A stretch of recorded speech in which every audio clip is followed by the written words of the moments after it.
Hey, what's up everyone? Welcome back to another video. In this one, we're going to be talking about workspaces here in Illustrator, mainly how to become more efficient in your graphic design work. So what are workspaces? They are all the different windows and things in your Illustrator document or your just Illustrator program in general. So see all these windows over to the right? They all have labels like swatches, brushes, symbols, properties, libraries. On the left-hand side, we've got the toolbar. We also have different projects set up here. There's a little peek of something I'm working on. All of this is set up in the window drop down to workspace. And check that out. I have a custom workspace set up. Keep in mind, I haven't completely made this the most efficient workspace ever. I just wanted a couple windows open on the right-hand side that I am used to having open and I use all the time. Back to the video. This is the pixel and bracket workspace, but there are all these other default workspaces that you can choose from. So for instance, the basic default one you just installed Illustrator is Essentials. Now Essentials, if you've moved it around, can actually change, even though I clicked on that. So what we really want to do to make sure we get the Essentials workspace is reset it. So if we go back up to Window, down to Workspace, we can reset Essentials. And that's going to reset everything. In case you've actually made some edits, you notice on the left-hand side there was a toolbar I had added. Well, we reset Essentials, so this is back to the actual default. It's kind of like doing a little format of your computer. Now, if we go back up to Window, there are lots of different workspaces. Like I said, there's the Essentials Classic Workspace. Gives you that bar up at the top. You can choose any one of these that you find works best for you. Here's a typography workspace. It just switches some of these different windows over on the right-hand side. Now we have like the character panel and the paragraph panel, etc. I like to work with the tools and the dialog boxes that I use the most.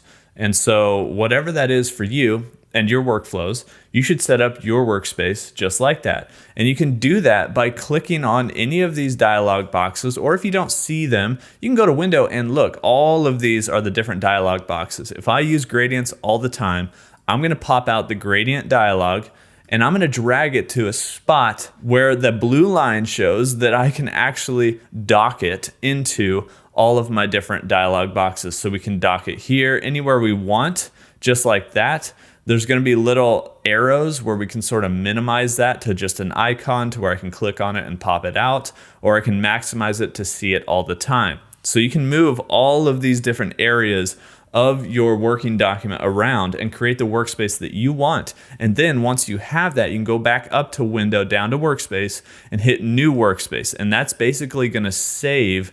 We're going to call this the tutorial. Wow, guys, I can't type. Tutorial workspace. Hit OK. Now we have the tutorial workspace set up, which is just this crazy bad workspace. But we can go up to Window, down to Workspaces, and now that's where this is here. And I can go back to my pixel and bracket workspace just like that. Now, if I made an edit here, like I accidentally undocked my tool panel and brought it over here, or maybe I did it on purpose, I can go back up to Window, Workspace, and reset my pixel and bracket workspace to go back to what I originally had it. Now, let's take a look at what I got here and why I have the different windows open. So if I'm looking over on the right-hand side, I do like having the properties panel open here because a lot of times when you're working with different objects, like if I just create a square out here, there's all sorts of different properties that I want to change over here on the right-hand side. Some of them I use over here, some of them I might use over here, like the fill and stroke. I like changing the color just by double-clicking on this and selecting my color, mainly because I really like this color picker. And if I double click over here, it doesn't really do much except for take me to my swatches. So if I do have swatches over here, I can kind of put them in here. But guess what? I have the swatches panel open up top here because if I'm working with different swatches, I do want them to be super quickly accessible up there in the top. I don't want to go hunting for the swatches panel.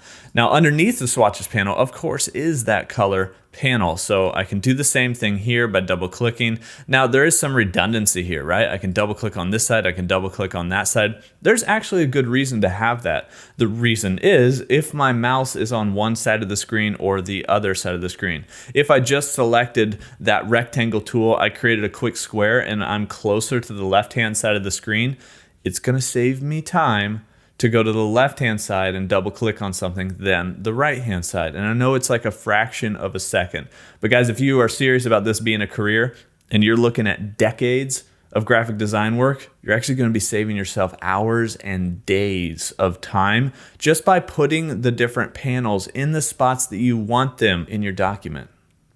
Days. You can do more design work, or you can go on a vacation. Days of time.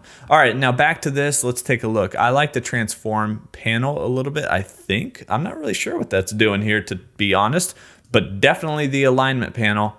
That one is one that I wish popped open better over here. Sometimes it does, but if I have a group of objects, I'm pretty sure it does still. Okay, cool. Well, the alignment panel, maybe they finally fixed that. In the early days of this new properties panel, the alignment panel didn't always pop up when I wanted it to, so I just wanted to see it. And plus, I still have to click on this little ellipse here to actually get all the different alignment options that I want. So I'd rather just have the alignment panel popped open. And then of course I have layers, which I almost never use, but there are times that I use it. So I got the layers and I can dock those somewhere, and I probably would dock them generally at the bottom of my properties pane. I'm having some issues here, people. I'm looking for this little double-ended arrow right there. That was difficult, but we got it. And then I've got the properties and I got libraries. Sometimes I'll use libraries for different logos and colors, but this is kind of my quick little setup. It's nothing fancy. I haven't put a lot of time into this, but maybe I should, because I've probably lost out on days